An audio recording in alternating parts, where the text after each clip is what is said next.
मैं इस समय झाबुआ जिले की थानला तहसील के दौलतपुरा गांव में हूं और यहां पर मैं कल सिंह गड़ावा नाम के किसान के खेत में हूं। ये कपास का खेत है, आप देख रहे हैं।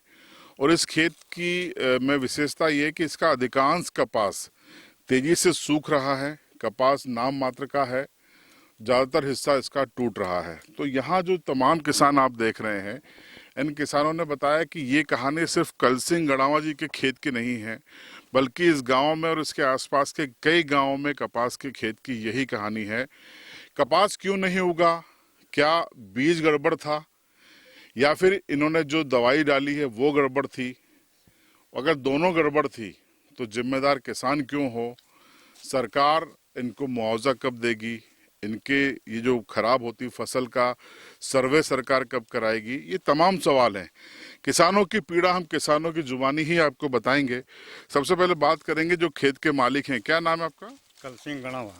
ये आपके खेत में ज्यादातर देखिए सूख रहे हैं, क्या वजह है? ये वजह कोई ऐसी मालूम नहीं पड़ी, कपास खराब है या दवाई खराब है या ऐसी कोई प्रॉब्लम हमको मालूम नहीं पड़ी कि क्या खराबी है इसमें। अच्छा, कृषि विभाग के लोग यहाँ आते नहीं देखने के लिए? नहीं आते हैं, कभी नहीं आते, कभी नहीं आते। नहीं आते।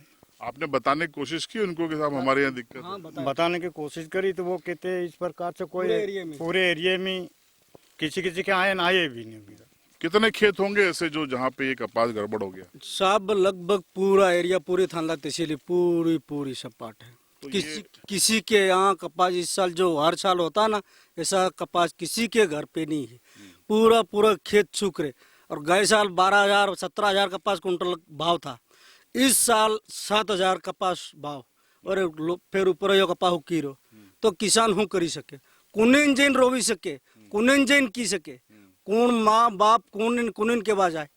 ये स्थिति हमारे किसान नहीं है। ये पटवारी वगैरह सर्वे करने नहीं आए आप? नहीं आए साहब, कभी भी नहीं। ना पटवारी आया, ना सेवक आया, ना कोई भी सरकारी अधिकारी, कोई भी नहीं आया सर्वे करने। तो आप लोगों के जो नेता होते हैं अलग अलग पार्टियों के, उन लोगों को बताया आपने? इन लोगों को साहब अभी समझनी पड़ेगी। उनको अभी आ रहा, अगले साल चुनाव आ रहा ना, तब समझ पड़ेगी इनको सब आने की, जानने की, उनके पहचानने की, हर चीज की उस समय समझ पड़ेगी इन लोगों को। तो दौलतपुरा गांव में ये कपास आपका बर्बाद हुआ है कि आसपास के और गांव में? पूरे दौलतपुरा, आमली, सिकलिया, रुगड़, पूरा एरिया, पूरी तहसील सपाट। किसी के खेत ऐसा नहीं बचा साहब कि कपास नहीं बगड़ो। पूरा एरिया खत्म। तो सरकार ये कहती है कि मोदी जी कहते थे कि 2022 में किसानों की आमदनी हम दोगुनी कर देंगे जी। तो उस समय साहब अभी तक तो नहीं हुआ, दुगनी दोगुनी नहीं हुई साहब। आपकी लागत ज्यादा हो गई। लागत जो 500 रुपये में जो बोरी मिलती थी, आज उसका 1200, 1500, 1800 रुपये। हम 3-3 हजार रुपये में पैकेट कपास का बीज लाए, 3-3 हजार रुपये में। अच्छा, ये सरकार ये कहती है कि हम किसानों को बीज देते हैं और खाद देते हैं सस्ता। ये बीज आप बाजार से लाए कि सरकार ने दिया? साहब ये प्राइवेट से लाए, प्राइवेट से लाए। किसी को मिला सरकार से बीज? नहीं मिला। सरकार तो भेजती है कृषि विभाग के अफसरों को, ऐसा सरकार का दावा है।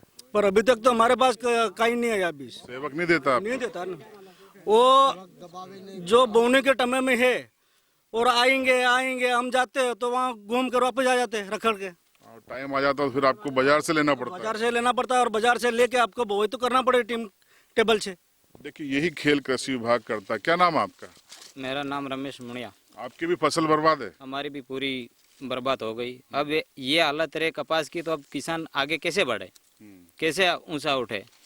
तो कहीं जन सुनवाई में कोई अर्जी दोगे आप लोग? हाँ दे सकते, पर अब दी नहीं है अभी। क्योंकि मुआवजा तो सरकार को देना चाहिए, आपका नुकसान हुआ है। अभी दी नहीं है, अब दे सकते। गाँव वाले दोगे? चलिए, और कोई किसी से बात करते हैं? आप जी, आप बताइए, आपने भी बोया था? मैंने भी बोया था। यही हालत है? यही हालत है। तो ये सब लोग आप गांव वाले मिलके कलेक्टर के पास क्यों नहीं जाते? सर अब कलेक्टर के पास भी जाएं तो भी मेरे को नहीं लगता कि कहीं सुनवाई होगी, क्योंकि यहाँ स्थानीय जो कर्मचारी है, जैसे ग्राम सेवक लोग है, एसडीओ है, तहसीलदार है, पटवारी है, ये लोगों को तो कम से कम आके देखना चाहिए।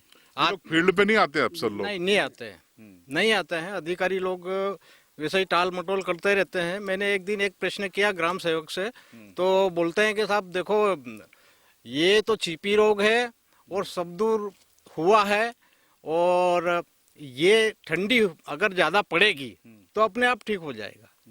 अब ठंडी क्या पड़ेगी, ये तो सूखे खत्म हो गया है। तो फसल बीमा में इसको लिया था कि नहीं सरकार फसल ने? बीमार में यही पता नहीं है सब। यही पता नहीं है कि इसमें कपास को लिया कि नहीं लिया सब। कपास को लिया कि नहीं लिया, मक्का को लिया कि नहीं लिया, अड़द को लिया कि नहीं लिया, ये हमारे को कोई नॉलेज नहीं है, कोई पता नहीं आज तक। सेवक क्या करता है, आपको बताता नहीं है? नहीं, सेवक नहीं आता साहब, कभी हम जाते कभी और सोसाइटी से आपको पैसा नहीं कटता? ये पता ही नहीं है साहब, पता ही नहीं है। तो कटता है सर। बैंक से कटता, पर रसीद मिलती है क्या? नहीं, रसीद बीमा की देते ही नहीं है सर। वो यही तो बैंक खेल से है, यही तो खेल कटता है। पैसा कट जाता है। आप बताइए, आप युवा हैं, आप बताओ। हमने वीडियो के माध्यम से और फोन लगा लगा कर इन सेवकों को हमने बुलाया था गांव में। मैं मेरे गांव की समस्या बताऊं, जैसे रूपगढ़, ये सब एक सीमा के आसपास पड़ते हैं। तो हमने बस इतना खाली सिर्फ वीडियो लगाया था, तो ये दो अधिकारी दौड़ के गए, तो खेतों में गए, देखा उन्होंने कपास, और बोल दिया कि तुम कि कहाँ से बीज खरीदा, आप उनसे पूछिए।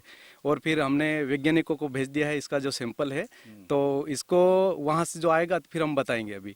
तो इस तरह से किसान बातों को घुमा देते हैं। घुमा कर देते हैं। देखिए, मेरा उद्देश्य किसी का उपवास उड़ाना नहीं है, रियलिटी बताना। मेरे साथ एक ये किसान है, क्या नाम है आपका? रुमाल भाई, इसी गांव के हो? आमले को हमें आमली के हैं, ठीक है। ये सरकार कहती है कि किसानों की जो आमदनी है, मुनाफा है, वो डबल हो जाएगा। हो गया क्या आपका? हो जाए तो बीज लाया, बीज लाव के बोया ने वो कपान दवा सब करी, पण वो हुकी रहो हमणा, पानी भी बबे दिन पादो टक्की भी नहीं रहो। नहीं तो आपको खेती से फायदा हो रहा है कि नुकसान हो रहा है? नुकसान हो रहा, फायदा नहीं हो रहा। डबल नहीं हुई इनकम? अरे डबल कहाँ से हो रहा, पूरा नुकसान हो गया। नुकसान हो रहा है। देखिए, मेरा उपवास करने का इरादा नहीं है, लेकिन एक इनकी स्थिति बता रहा हूँ मैं आपको। ये इनके कपड़े खेती किसानी के, क्या ये जिसकी आमदनी दोगुनी हो जाती है उसके कपड़े हो सकते हैं? ये सरकार को सोचने की बात है। ये लोग मेहनत करते हैं, पसीना बहाते हैं, लेकिन इनको बीज नकली मिलता है, या फिर दवाई नकली मिलती है, या फिर मौसम की मार पड़ जाती है, और उसके बाद मार पड़ती इनको सरकारी तंत्र की बेरुखी की। न कृषि विभाग यहाँ आकर इनकी मुसीबत को देखता है, न राजस्व के अधिकारी आते हैं, और न ही इनके चुने हुए नेता यहाँ पर आते हैं, विधायक आते हैं, सांसद आते हैं। ऐसे में किसान अपने हाल पर छोड़ दिए जाते हैं। क्या नाम है काका आपका? सकलू भाई, कपास बोया था? हाँ, उगा के खराब हो गया? खराब हो गया उगने के बाद। और अच्छा। खातर और दवाई सब करी ना बाद, अब भी खत्म हो गया था। अब कहाँ से? अब ये पैसा आपका बर्बाद हो गया। कितने में बोया था आपने, कितने बीघे में? 2-4 खेत में बोया था? हाँ, तो कितना पैसा लग गया आपका? पैसा तो सब 3-3 हजार में थे, 3-4 ठेलियाँ नहीं, और खातर का पैसा, दवाई का। अब ये अफसर नहीं सुन रहे हैं कि आपके खेत में आके जांच नहीं कर रहे हैं? कौन आया? कोई नहीं आया। और कोई बोलेगा? आप आओ। देखिए, एक खेत में हमने आकर आपको रियलिटी बताई। आप अगर किसी को ये लगता है कि सरकार की आलोचना है, तो वो भी इन खेतों में आकर देखे, किसानों से बात करे। सरकार की आलोचना मुद्दों पे की जाती है। किसानों के मुद्दों पे सरकार लाख दावे करे कि वो किसानों के लिए काम कर रही है, किसानों की आमदनी दोगुनी करने के लिए काम कर रही है, खेती को लाभ का धंधा बनाने के लिए काम कर रही है। लेकिन हकीकत ये है कि जो बीज देने वाले हैं, खाद देने वाले हैं, ये नकली खाद बीज दे रहे हैं। मौसम की मार अलग पड़ रही है, लेकिन जिम्मेदारी जिसे निभाना थी, मैदानी अमला, वो खामोश है, इन खेतों में नहीं आता।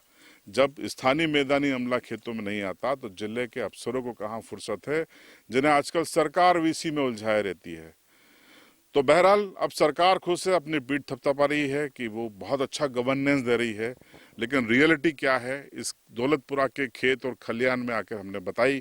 किसान यहाँ पर रो रहा है, किसान परेशान है, बर्बाद हो गया है उसका पैसा बीज में, खाद में, उसके तमाम चीज़ें जो उम्मीदें थी उसकी, जैसे आगे आने वाले साल में किसी को शादी करना है, किसी को अपना मकान बनाना है, लेकिन फसल बर्बाद है। अब वो अपने सपने कैसे पूरे करेगा, ये एक बड़ा सवाल है। किसानों की, दौलतपुरा और उसके आसपास के गांव के किसानों की इस पीड़ा पर आपकी राय कमेंट बॉक्स में जरूर बताइए।